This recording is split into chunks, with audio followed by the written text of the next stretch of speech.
आज हम इस वीडियो में सीडीपी के जो मॉक टेस्ट के सवालात हैं उसको डिस्कस करने वाले हैं। रिलेटेड सब्जेक्ट्स के मॉक टेस्ट के सवालात चाहते हो तो आप हमें कमेंट कर सकते हैं। ये रहा पहला सवाल, the chairperson of NEP 2020, NEP 2020 की पॉलिसी के चेयरपर्सन कौन है? तो इसका फर्स्ट ऑप्शन ही आंसर है डॉक्टर के कस्तूरी रंजन।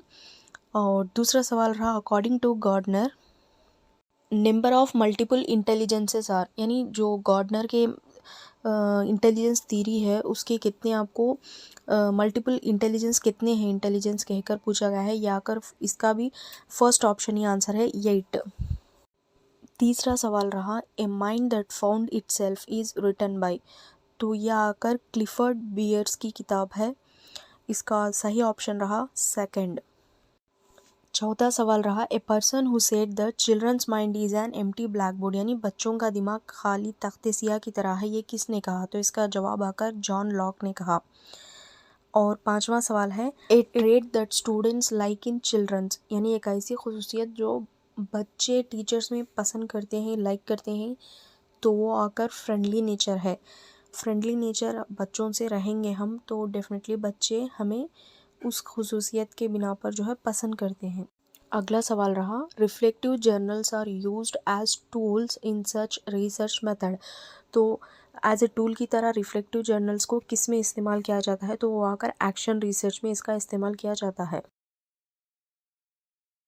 आईसीटी से रिलेटेड सवाल भी आते हैं सीडीपी में, तो ये रहा सवाल, which of the following is not an ICT tool, तो इंफॉर्मेशन कम्युनिकेशन टेक्नोलॉजी का टूल नहीं रहा, वो आकर चार्ट, यानी ऑप्शन नंबर 4 इसका सही जवाब है।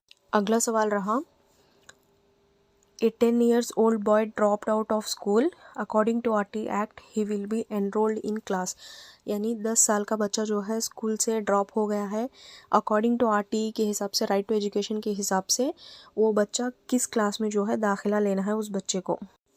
इसका जवाब रहा 5वीं जमात में उस बच्चे को जो है दाखिला लेना है, ऑप्शन नंबर 4 इसका सही रहा। अगला सवाल रहा, government of India enacted the POCSO act in this year, enacted यानी वो नाफिज किया गया है, तो कब नाफिज किया गया है या फिर अमल किया गया है? तो वो आकर ऑप्शन 3 2012 में।